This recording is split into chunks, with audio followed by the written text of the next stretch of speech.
This is Alice Brooks, and you're listening to Cinepod, the Cinematography podcast. The following podcast contains explicit language.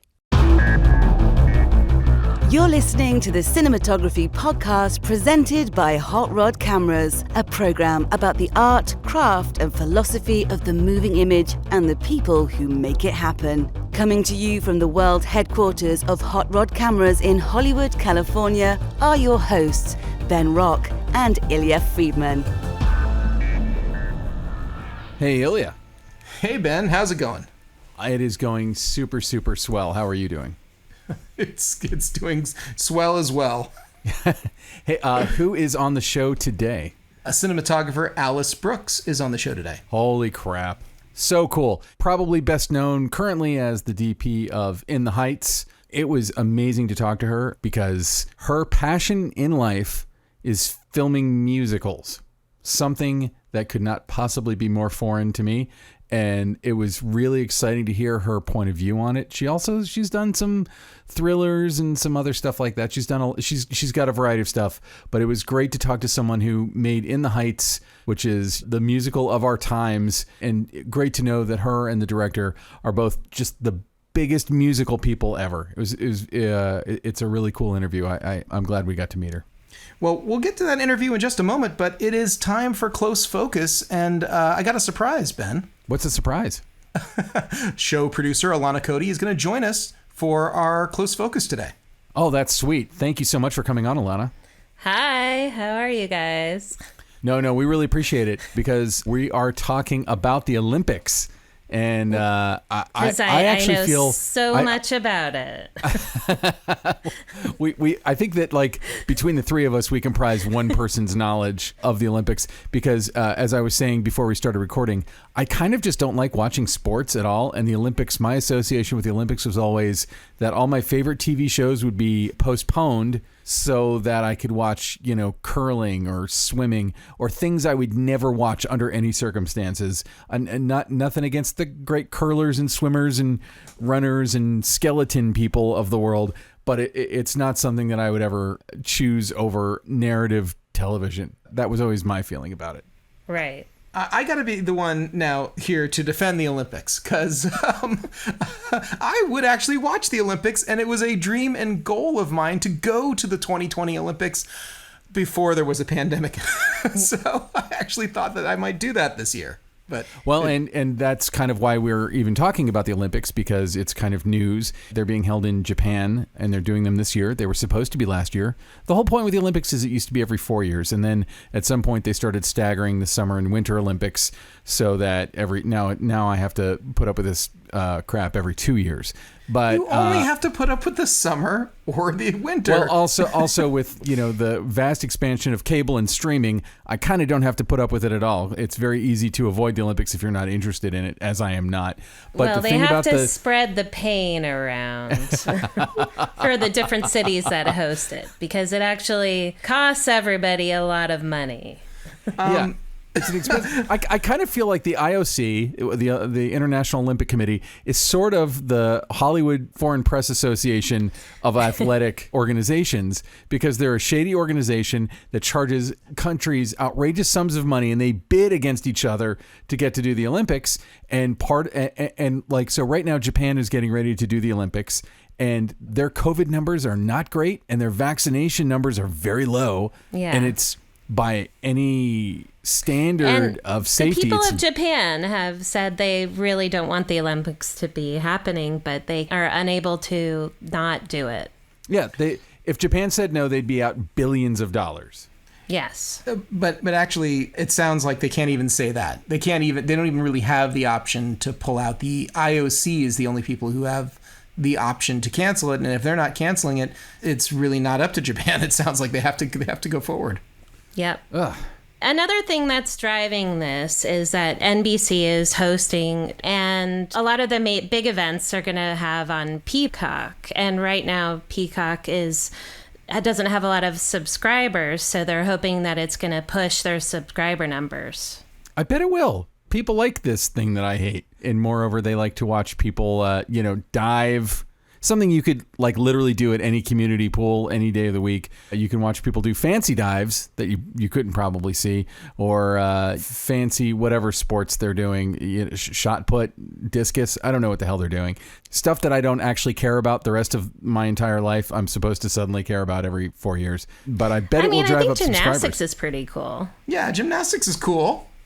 I think the swimming's cool too. So. But I'm with you on the curling. That's the Winter Olympics. I know, but still, it's the worst sport. I don't really differentiate winter and summer, so it's like skeleton, curling, which like, I've never even heard. Curling looks like competitive sweeping on ice, and a good friend of mine, actually, a cinematographer, the second cinematographer I ever worked with, Nancy Crowell. She's a huge curler. She's into it. She lives up in Seattle. And I remember asking her about curling. I think I said exactly, what the hell is that? And she explained it to me, and it sounds very thrilling. I don't find it thrilling to watch. Other people want to watch it. Go for it. I don't care. But I bet you're right, Alana. I bet it's going to drive massive subscriptions on Peacock. And, maybe that'll... Yeah, I think that's what they're hoping for. I guess right now their statistics are they only have about 10 million subscribers for Peacock. Which is low. I actually looked up the number of subscribers because I was talking to someone about it, and they were curious. The subscribers estimated for Netflix worldwide, 200 million. Mm-hmm. That's a lot of people. And Amazon Prime, it's about the same. Yeah, this person was like not especially savvy about the way how these streaming services are able to make all these big budget projects. And I was like, well, if you convince 200 million people to give you like $15 a month every month of their lives, you're going to be silly with money. Did you hear how many HBO has? Just out of curiosity, I don't know. I did not look that up. What HBO Max should do is they should have Zack Snyder release a cut of every movie in their catalog. So they have HBO Max now has about 70 million subscribers. Whoa, that's a lot. They want more. I think that's the goal. They're not going to rest until they get everybody. So the real question is, how many people in Japan have to die so that Peacock can have more subscribers? I don't think that's actually the value proposition here is death versus subscribers for Peacock. I think that the Japanese government's being held hostage by the IOC, and there isn't really anything anyone can do about it. So at least it doesn't seem like it. I mean, I don't know what sort of state of emergency they have to declare to have it not happen. And it sounds like there's no tourists who are going to be able to go there. It's only going to be for locals. And even then, I don't know how many locals are actually going to go. Well, and I was reading that they're going to have pretty strict, like they're saying, clap quietly and don't cheer. That's right. They said clap. Yeah. And the poor condom companies aren't able to put their products out there either. Sorry, at the what? Olympic Village. Oh yeah. Alana's talking about the condoms at Olympic Village. Did you hear about that? I didn't hear about the condoms at the Olympic Village. So every year, people party at the Olympic Village, and they're discouraging alcohol and going out to eat and all that kind of thing. And one of the things they would do is they would freely distribute condoms amongst all the people who were there. Many thousands of condoms are given away to the Olympic athletes in the Olympic Village. And I guess after people compete, in particular, they're kind of around for the rest of the Olympics, and they don't really have anything to do, and they have to be there for the closing ceremonies. And I guess there's a lot of sex. Yeah, there's a lot of sex that goes on in the Olympic Village with these. Wow. Yeah. I didn't realize that we were heading into Close Focus after dark. That's pretty amazing. Well, I mean, come on, it's like hot, totally fit athletes. In their 20s, So this year, the condom sponsor of the Olympic Village is telling all the athletes to take them home and use them later. Don't use them here. So. But, this is Japan. So there's all these innovations, and these condom companies have come up with some new designs that they wanted to show off at the Olympics. And they were going to be distributing them. And so they've been very disappointed. I'm kind of sure what I'm about to say won't make the cut.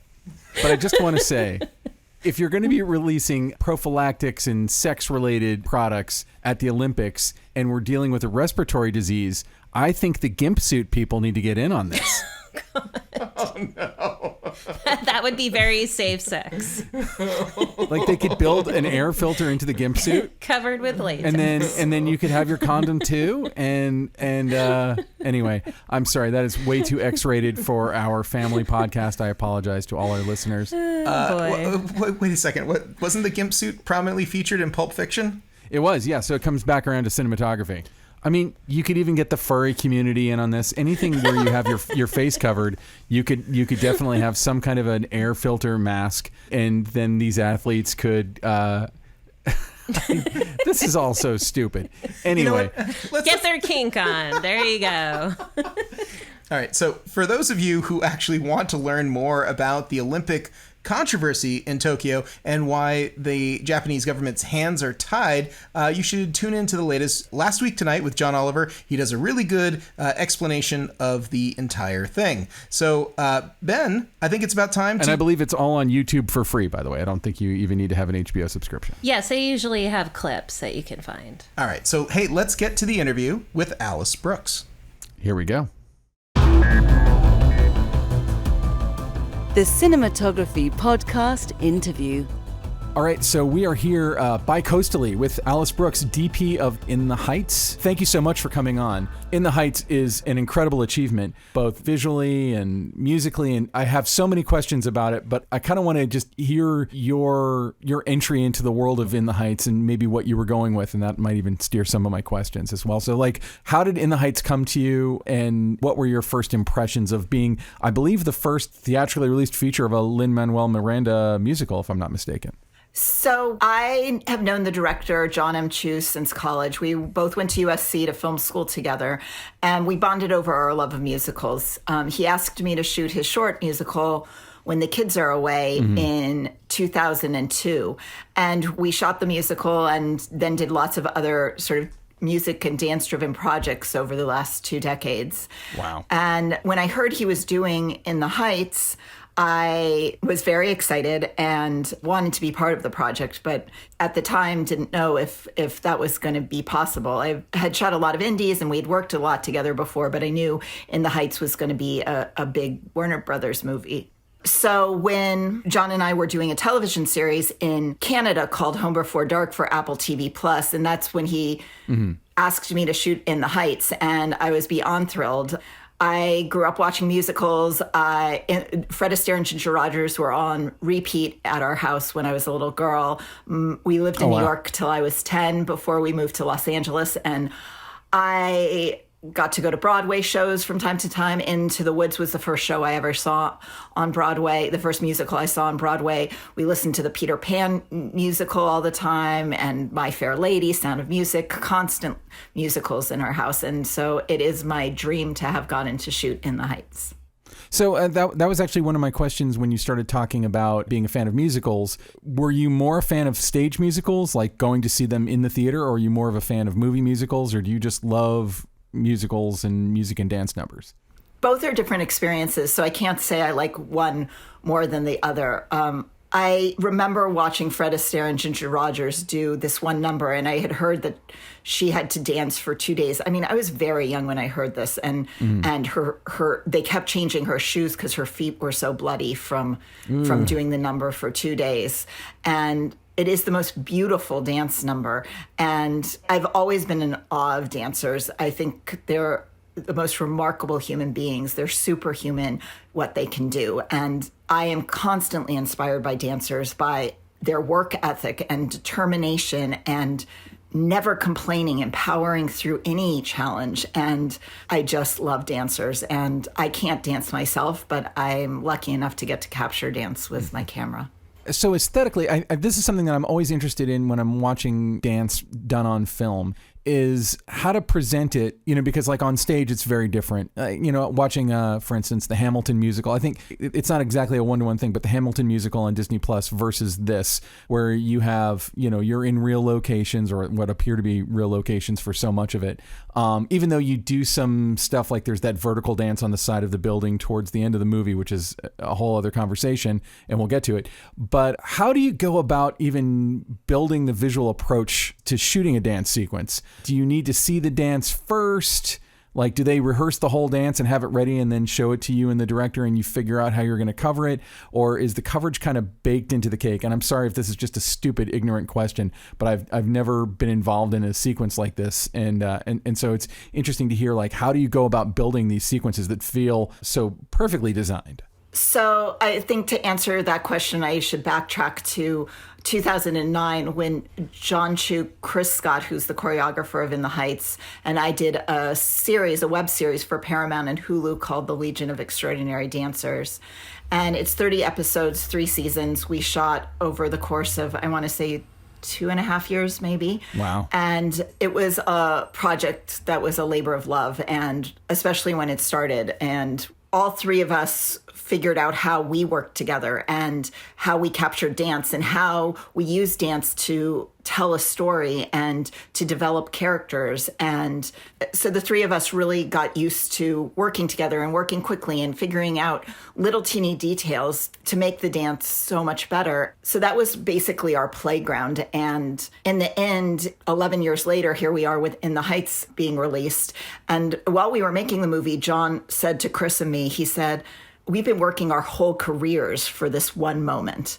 And one thing that's unique to In the Heights is that each character's hopes and their dreams, their fears and their anxieties can be played not only song and dance, but through the environment around them. And sometimes the environment shifts to where they are emotionally. And so I think Chris, John, and I started to learn that during the LXD, during the Legion of Extraordinary Dancers, and brought that to In the Heights. And so in terms of your question, John Chu and I would spend our mornings location scouting, and sometimes Chris would come when we were getting close to being positive this was the right location for the scene. And then the afternoons we would spend at the dance rehearsal space. And John and I literally prepped the movie in the dance rehearsal space. We rarely were at our office. We'd be in the corner, and Chris Scott would be working with the dancers, and then he'd have something to show us. And then the 3 of us really respect and trust each other's opinions. And Chris would show us stuff, and John sometimes would jump in and say, this part's great, but for the location, it would be great if we did something this way. And I would go, you're orienting it in one direction and the lighting is going to be better this way because the sun comes from this direction. And Chris would pivot and figure and work with us.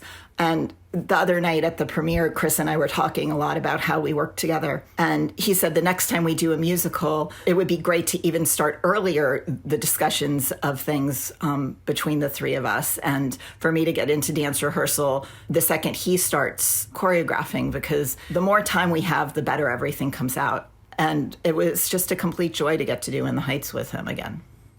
We've talked about several of the sequences that are, again, if you're a fan of music and dance, you cannot miss this movie. But the scene that I think is most emblazoned on my mind, and I brought it up earlier, is a scene, it's towards the end of the movie where 2 characters are sitting on a balcony and one of them keeps leaning back uncomfortably backward. And I'm like, what's about to happen? Is it's not the kind of movie that's going to go super dark, but he falls backward and then his feet land on the side of the building and the dance number happens up the side of the building between the 2 characters. And it's obviously using visual effects, but it's just an amazing visual achievement. Can you talk about how that was? I'm assuming that's not in the original script, that's not from the play. That's an addition. How did the idea for that come about, and how did you go about executing it? Because it really is just a gorgeous sequence. Well, John, Chris, and I had always sort of dreamed about doing a number on the side of a building. And then when John told me about In the Heights, he said, when the sun goes down, it's going to be it. It's going to be the moment we get to film a dance number on the side of a building. He's like, it's the perfect number to do it. And I remember I had seen this amazing dance troupe. I think it's called Bandaloop. They use ropes and they do these dances on the sides of buildings. And it's incredible if you ever have a chance to see it live. I mean, you can go on YouTube and see it too, but I saw it live in person. And it's just like this amazing experience watching people dance on the side of the building. And we started discussing this number day one of prep. We knew it was going to take everyone's thought process and energy to make it work. It was complicated and we needed everything to be seamless to do it. We did pre-visualization on that in a motion capture environment where the choreographer came with 2 dancers, not with Leslie and Corey, but with 2 dancers Jon and I and the visual effects supervisor were all on this motion capture stage working out what looked best to sell defying gravity. How do we make it feel like she's almost going to fall then doesn't, or when she touches the water, or what orientation the horizon should be for the George Washington Bridge. And so the visual effects people put in a really rough background of what it would look like, and we had the goggles on, and we did all the motion capture footage, and then we started to design the set around that. And we found a real building in Washington Heights that has that exact vantage of the George Washington Bridge. I asked that all the plate shots for that background be shot on a very specific day, and luckily the weather was perfect, because there's a certain day during Manhattan Henge where the sun is the furthest north in the sky, and I wanted to make sure the sun was as far north as possible for the angle of the light on the building.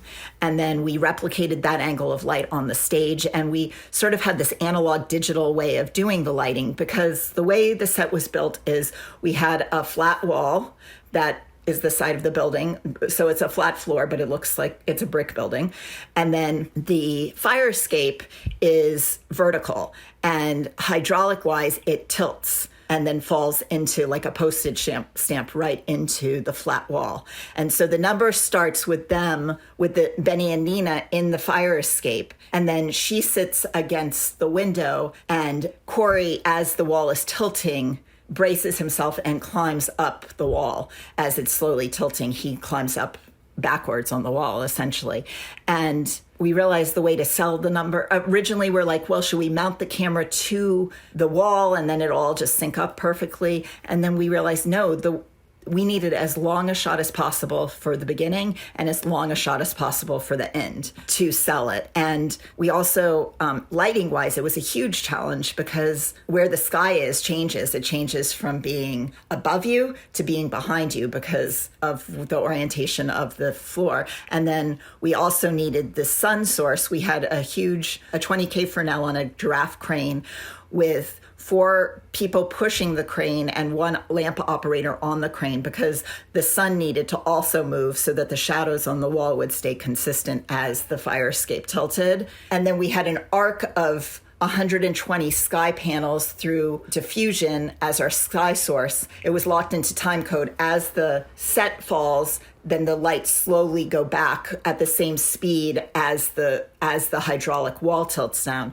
because we needed to keep the sky consistent, we needed to keep the shadows consistent, we needed to keep all the lighting consistent so that it didn't give away anything. So it was a massive challenge. And then we're in a green screen environment all around the set, which the plate that we shot on that idyllic day in June, 6 weeks before we ever shot, the visual effects plate unit went out and shot our plate shot for that. So in the last year and a half, we've all gotten quite inured to watching movies, watching all of our entertainment on our wonderful televisions at home during the pandemic. But your movie's coming out right as in America here we're finally opening back up, and people are going back to the movies. Quiet Place Part 2 just was a giant box office hit, and I'm assuming you made this before the pandemic. I could swear I even saw trailers for it before the pandemic happened. So we've been waiting to see it. Can you talk about like making a movie for the big screen versus making something, because you've done a lot of television, but making something that's for the big screen, and how important it is for people to see it that way? We made In the Heights in 2019, pre-pandemic. It was supposed to come out in June 2020, a year ago, and was delayed a whole year. And you do have the option of seeing it on HBO Max, but we shot it to be a big theatrical experience, an experience where you get to sit next to strangers in a dark theater and experience In the Heights. We shot it for a massive screen. We didn't shoot it for your television screen. And the sound design is for Dolby Atmos. And it's amazing, immersive experience to see In the Heights on the big screen. And so if you can safely do it, I would definitely suggest go see it in the movie theater. Even if you watched it already on HBO Max, go see it in the movie theater. It is 2 totally different experiences. And I really do want people to see it the way it was intended. I want to talk about your camera work because your camera work feels unbound, but I know that you're shooting, or I think you're shooting in very real locations, a lot of it. I would almost compare it to like Baz Luhrmann kind of camera work where I'm watching it and I'm like, I wouldn't even know how to think about covering a scene like this. And I mean this as a compliment. It's like the camera just seems like it can go everywhere and float and move around. Were there enormous logistical challenges in doing that? Every day was a huge challenge on In the Heights. I say often that it was like a fairy tale making the movie. Like, we had so many challenges creatively and hurdles to jump over every day. And in the end, it felt like this huge triumph. And we did. We shot for 49 days. The movie had a 49-day shooting schedule. That's really tight for something like that, isn't it? You always want more days. Yeah. So yes. And then 39, I mean, when we start to talk about specific numbers, I mean, some numbers we had one day to shoot. Like Carnival del Barrio really? is one shoot day. We did 14 hours from sunup to sundown because we were daylight dependent. God. Shooting in a little teeny alley in a courtyard in the back of four buildings, this concrete alley. I mean, do you have any idea how many setups you did in that time? That scene is so covered, and again, I mean this is the highest compliment. Nothing about that feels rushed. It feels like perfectly constructed from top to bottom. Like, how many setups were you able to do in that day? The way that day worked was, John, Chris Scott, and I spent a lot of our Sundays going through the next week because the schedule was so tight. And so we'd meet on one of our 2 days off at John's apartment and airdrop videos that we each had taken at dance rehearsal and go, okay, this angle works, this angle doesn't, this should really be a crane shot, which obviously you don't have a crane in dance rehearsals. But for Carnival, we knew we needed crane shots, and there was one way in and one way out in that alley, and it was in the courtyard, and it was very, very small. So the day before, the rigging grips had to bring our crane in, and it was put up on a platform, and we shot all the crane shots shooting west before lunch. So the first half of our day was all our crane shots, which is a lot of the second half of the number. And then, but that was the only way to do it because it was going to take hours to get the crane into such a tight space. Then during lunch, they could get it out of there in an hour. It was pulled out, and then we did all our Steadicam shots and all our slider shots, and we had 3 cameras rolling, so all the 360-degree shots of the whole courtyard. I mean, that's just such an impressive, that's an impressive sequence. And it's crazy to think you were able to do that in a day. I mean, nothing about it feels like, oh, we're just going to bang this out. It all just feels so perfectly designed. Were you using previs or storyboards, or like what was the shot plan that you were going off of? Some numbers were storyboarded, other numbers weren't. Some numbers we had dance rehearsal footage that we could cut into the storyboard. So John created these animatics from the storyboards and our dance rehearsal. Oh. And then when the sun goes down, we did do a previs on as well. So because that one was very complicated technologically to do. Oh, I bet. Was there any discussion early on doing the movie more on sets than on real locations, just because of the logistical challenges real locations would provide? So when we first got to Washington Heights in March of 2019, it was freezing cold. We were all bundled up. There were pictures of us standing in the middle of an empty high bridge swimming pool, imagining what summer was going to be like in Washington Heights. And every day we go look at locations, and there were some things we thought we were going to build on set. And one of those is Pacensi-Ife. We thought that would be on the soundstage. But then we started looking at other locations, and we even looked at the United Palace where we premiered the other night in Washington Heights as a potential for Pacensi-Ife, because John wanted that number to be an elegant ballet and that to be the most theatrical number. And so we looked at stage spaces, we looked at different theaters, we looked at beautiful architectural spaces in downtown in New York. But the idea of a train kept coming to him as the train being a transportation device to get us through the immigrant's journey. And a Pacensi-Ife is Abuela's journey to America. And he always wanted an elegance about it. And so we shot that at a real location. And that was also a day originally to shoot that number. It was going to be a day in the abandoned subway, and one day, and then a second day at the graffiti tunnel, which is at 191st Street in Washington Heights. And we ended up with a second day at the abandoned subway station because we had to bring in all these vintage train cars and then a modern train car as well. And so I think there were 5 train cars total. And in the middle of our shoot, a trash train car had to come through our set. So we had to pause, and it was like a 3-hour pause, and that killed our day. Oh my God. We ended up having to come back the following week because we couldn't come back the next day. And so we had all our rigging. I mean, it took 5 days to rig and to pre-light that space, but then we were allotted one day to shoot it originally on the shooting schedule. That's just, I'm sorry, I'm just blown away at how much amazing looking work you were able to do in such a short period of time. I mean, like that, it never even occurred to me that when you get to a studio level like this, I just assume you get as much time as you want, but also when you're dealing with just a municipality like New York City and the costs associated with doing that stuff, it makes sense that you would, your time would be limited. But oh my God, and you also think Lin-Manuel Miranda is a producer on this, and he's the most successful writer on Broadway at the moment. So you figured the doors would open, but everything has a cost. Well, I think the reality is we had 17 numbers to shoot, and Jon's imagination is unlimited, and he dreamed really big for this movie, and he had these massively huge ideas for the musical numbers. And the reality was that if we wanted to achieve all of that, we needed to work very efficiently and very quickly and be really, really well prepped.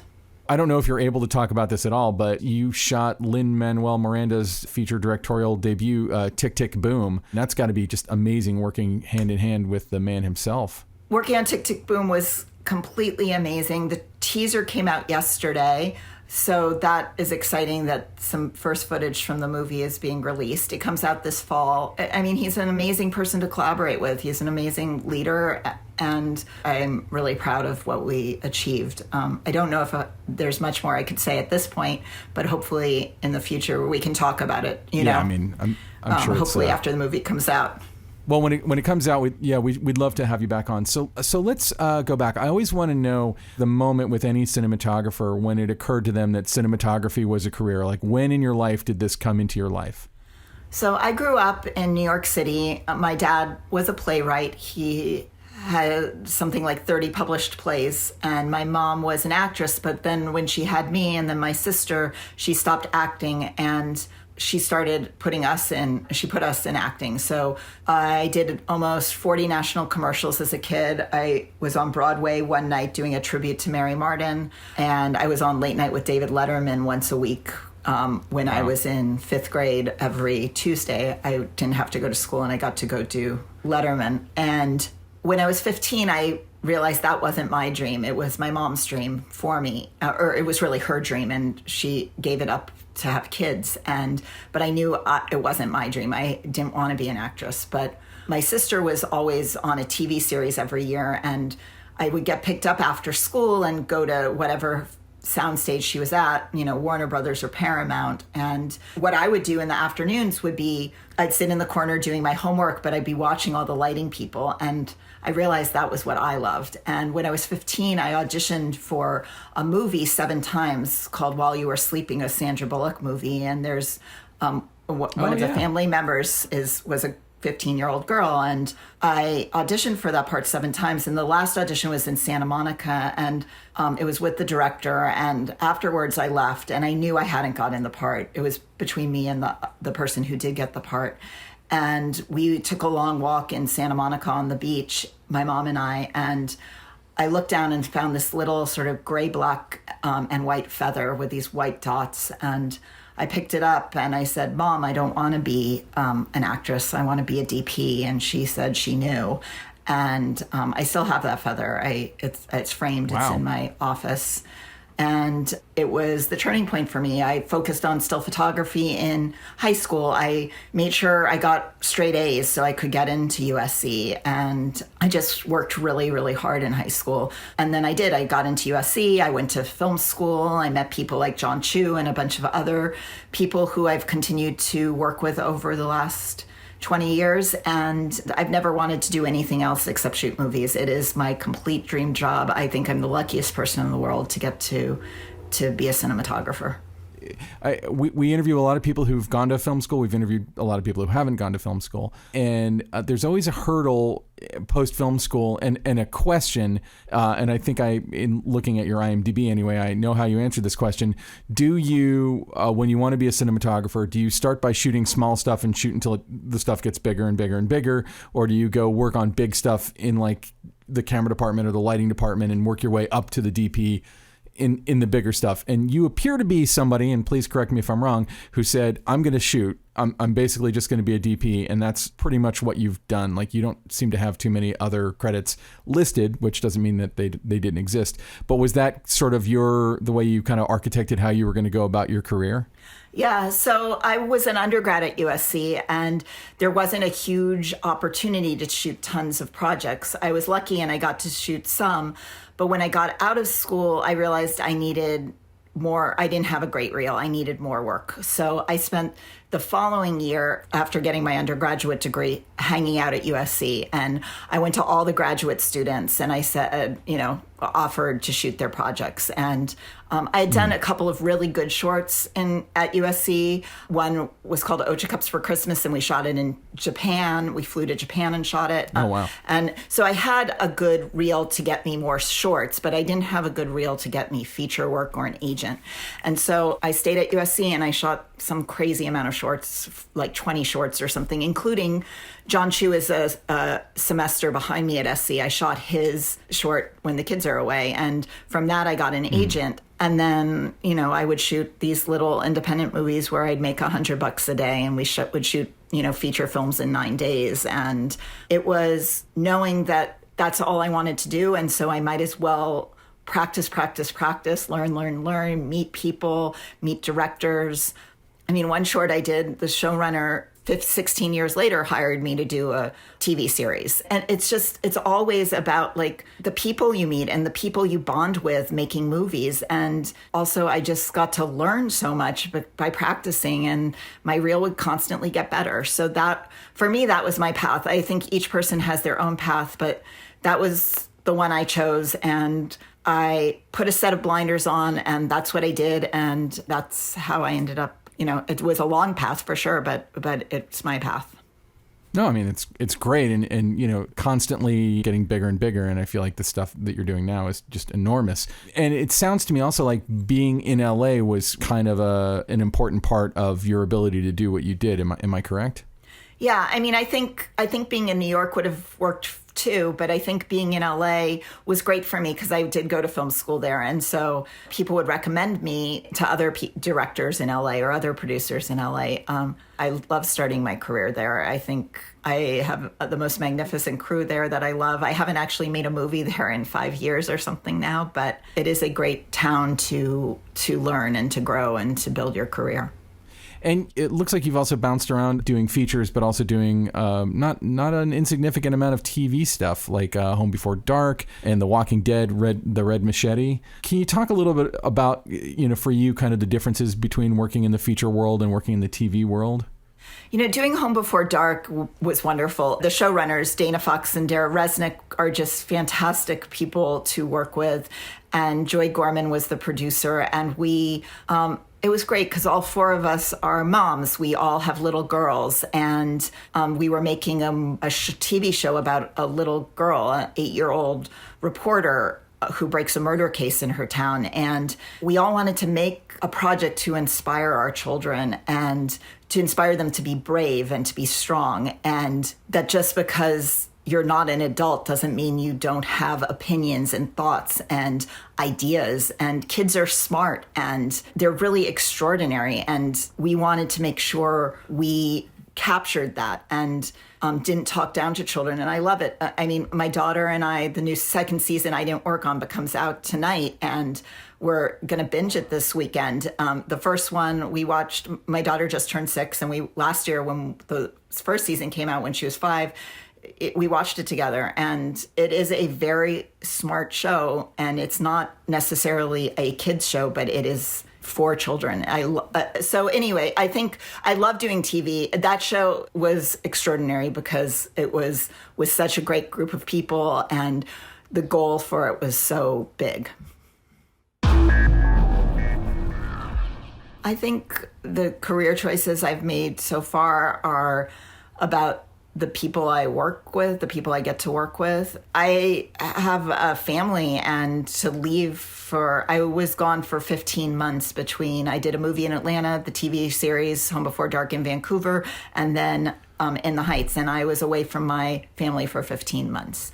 And for me, I want to work with people that I want to spend my days with, that I know are going to be amazing creative collaborators. And I also want to make movies that inspire my child. I want to make movies that I'm proud to show her. It was the most thrilling thing to be able to be at the premiere the other night with my daughter. She was walked the red carpet with me and watched the movie sitting in my lap. And it is a moment I will never forget, is being able to share the premiere with her. And so I think anyone with a family, a mom or a dad or anyone who's got little kids, I think picking the projects that are worth it that's to me is how I choose my projects now. That's a great way to think about it. Is your daughter like, I have a 3-year-old son, so, he's completely unaware of what I'm doing. But like at 6, is she like aware of what you did on that movie? Does she understand how intrinsic a part of that film your work was? Yeah, she is. During the premiere, at the screening of the premiere, she's seen the movie 10, 12 times. She knows all the lyrics. She wants to be Vanessa. She cuts up paper and creates fashions and says, I'm Vanessa in the Heights. And during Carnival, she was crying, and she whispers in my ear when the number's over and said, don't worry, Mom, I'm not crying because I'm sad. I'm crying because it's so beautiful. Oh, wow. She does get it. She knows what I do, and she writes her own stories and says she wants to make movies when she grows up. And if she really does, I hope she gets to do that. That's amazing. That's actually a great place for us to wrap up. Before we go, is there a place online where people can find your work, or, Instagram or something where people can interact with you? Yeah, Instagram is great. I'm at _AliceBrooks_, and I'm on Instagram all the time. Excellent. Well, thank you so much, and congratulations on In the Heights. Can't wait to see Tick, Tick, Boom, and amazing to talk to you. Thank you so much for having me. It's been such a pleasure to talk to you. I loved all your questions, so thank you so much. Hey, Ilya, you know what time it is now? Oh, I sure do. It's time to pay the bills. So who do we need to thank this week for paying those bills? We got to thank our friends over at Aputure. Aputure has been doing an incredible job continuing to come out with new lights and new modifiers, and this week is no exception. By the time this podcast goes live, there's going to be 2 new accessories for the LS60, which is the small focusable light. And the first one is a softbox, and it's a compact square softbox, so it's not huge, but they give you 2 different types of front diffusion. One that will knock down your exposure about 1.5 stops, another one in about 2.5 stops.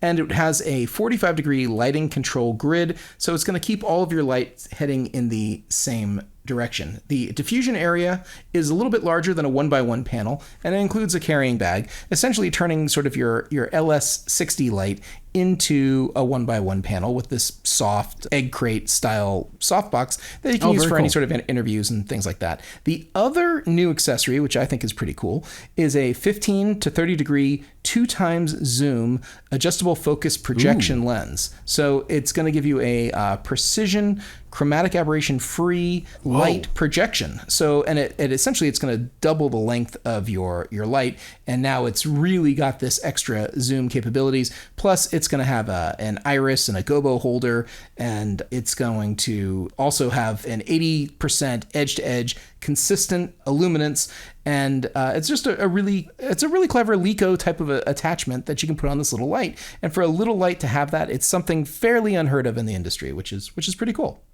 They continue to blow my mind with how they are revolutionizing how we do all this stuff. And I'm not just saying that because they're our sponsor. Their products are pretty amazing. It's amazing what they do. And now, short ends. So Ben, now that the bills have been paid, what's your obsession this week? What is your short end? Well, our good friend Kay's Alatracci invited me last week to go see a movie in a theater, his first out of quarantine. What'd you see? We saw the new Edgar Wright documentary, which is called The Sparks Brothers. And it is shot by somebody named Jake Polanski, who we should probably get on the show someday. I've never seen an Edgar Wright movie that I didn't enjoy. And his work is really amazing, and it's really precise and visual and clever. Like, his stuff is super clever. And The Sparks Brothers, if you just took me in their sight unseen, I would have been like, this is the most brilliant fake documentary about a band that never existed that I've ever seen.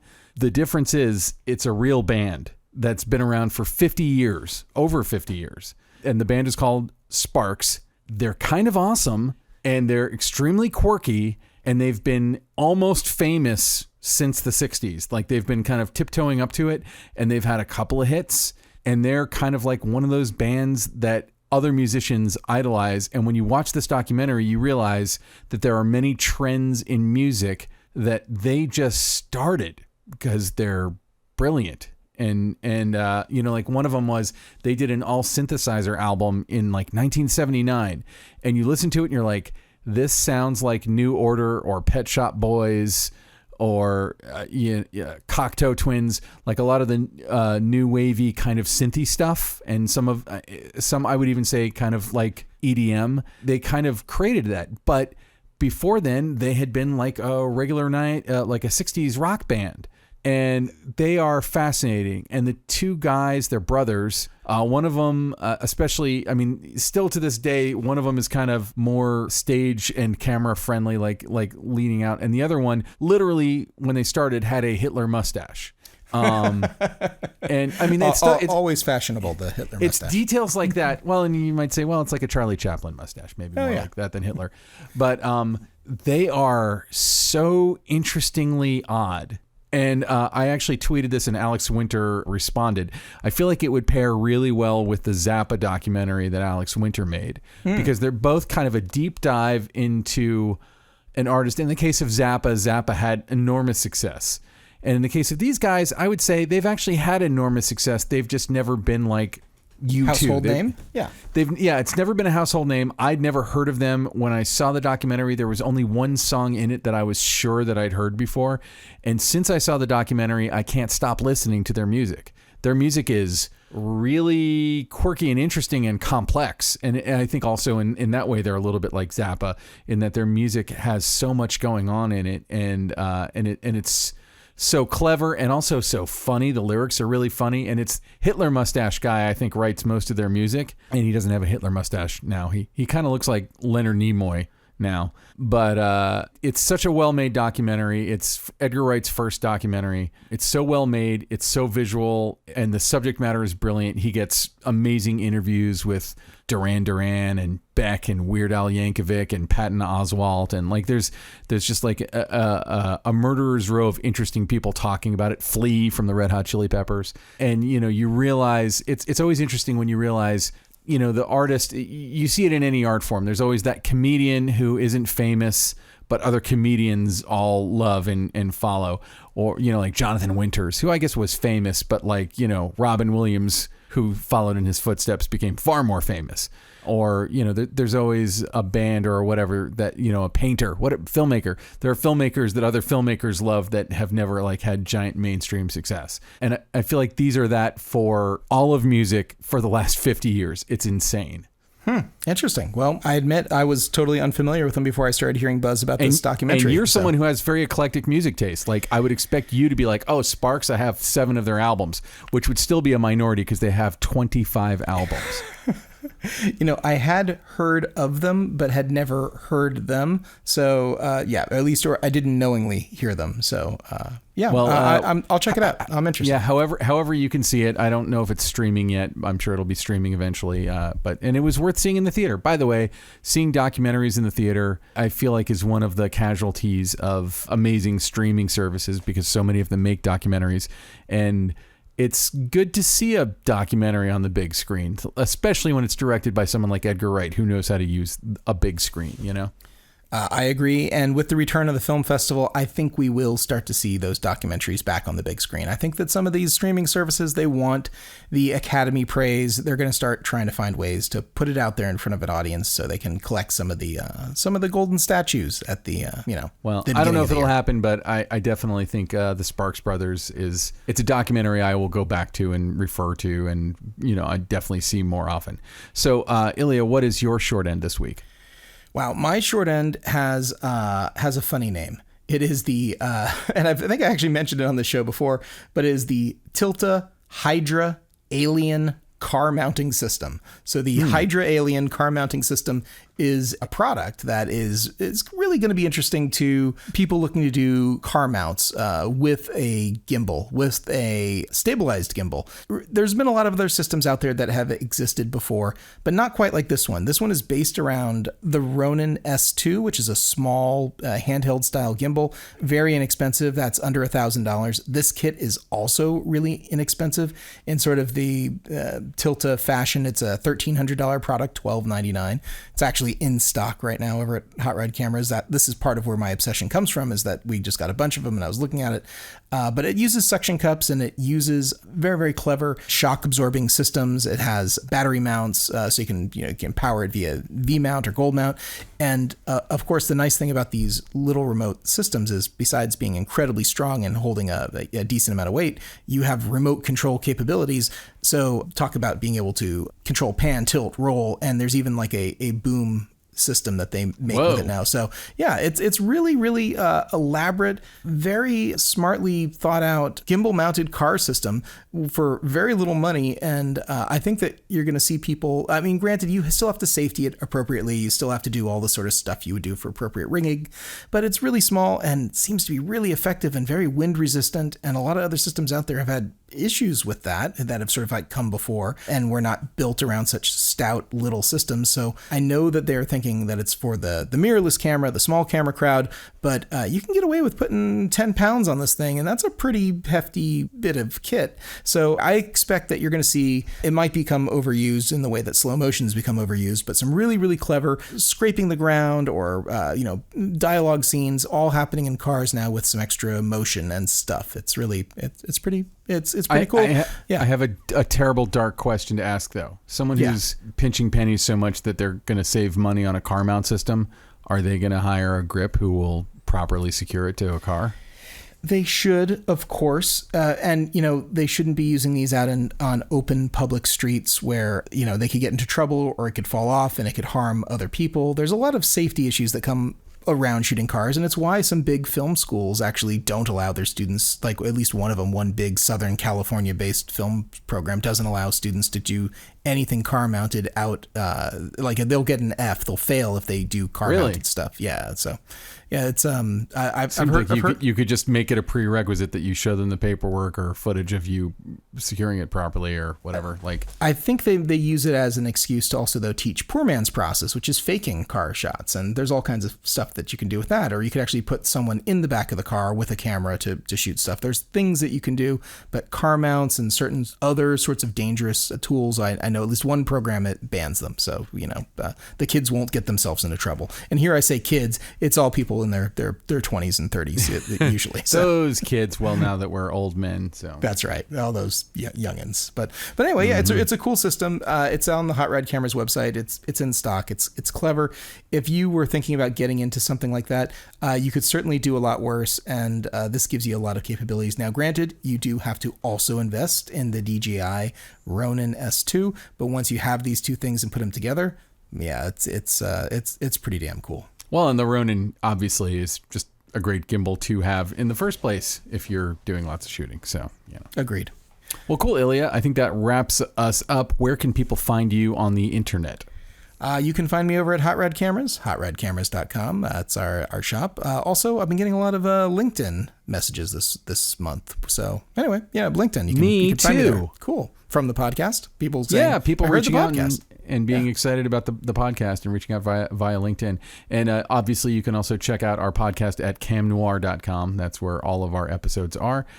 Feel free to listen to our whole catalog. We have just some pretty amazing people on here that we've been lucky enough to talk to. You can find me at benrockonline.com, and there you can find my link to the Dread LinkedIn, or you could just look for me on LinkedIn. I'm not a hard person to track down online. I'm on Twitter at Neptune Salad. Feel free to interact with me online. So Ilya, who should we thank this week? Let's thank Kay Zalatrachi. Let's thank him for getting you out of the house, taking you to a movie. Holy crap! Yeah, we went to the AMC theater in Burbank, the big nice one, and saw a kick-ass music documentary. Thank you, Kays, and thank you, Kays, for all the music that our listeners have heard in this episode. Let's thank Alana Cody. Alana, thank you for joining us for the Close Focus tonight. It was nice to mix it up a little bit, have an extra voice in there, especially since the Olympics. You definitely had strong feelings about the Olympics, and perhaps I did not. So. Yeah. And my feelings about the Olympics are, who cares? But, oh man, people love the Olympics. And lastly, we did not make Ben Katz's life easy at all today. Ben Katz, our intrepid, hardworking, and amazing editor. Thank you, Ben, for whatever it is you're about to do with the file that I'm going to deliver you, which is not a pretty file. No, this file's got a little bit of work. A little bit of work, for sure. All right. Thanks, Ben. Well, that wraps us up, and we've got some amazing interviews coming up thanks to the aforementioned Alana Cody, so we will see you next week. Thanks for listening. This has been the Cinematography Podcast, presented by Hot Rod Cameras. Find your next camera, lens, or accessory on the web at hotrodcameras.com. Don't forget to subscribe to our show on iTunes and connect with us on Facebook and Twitter. Thanks for listening.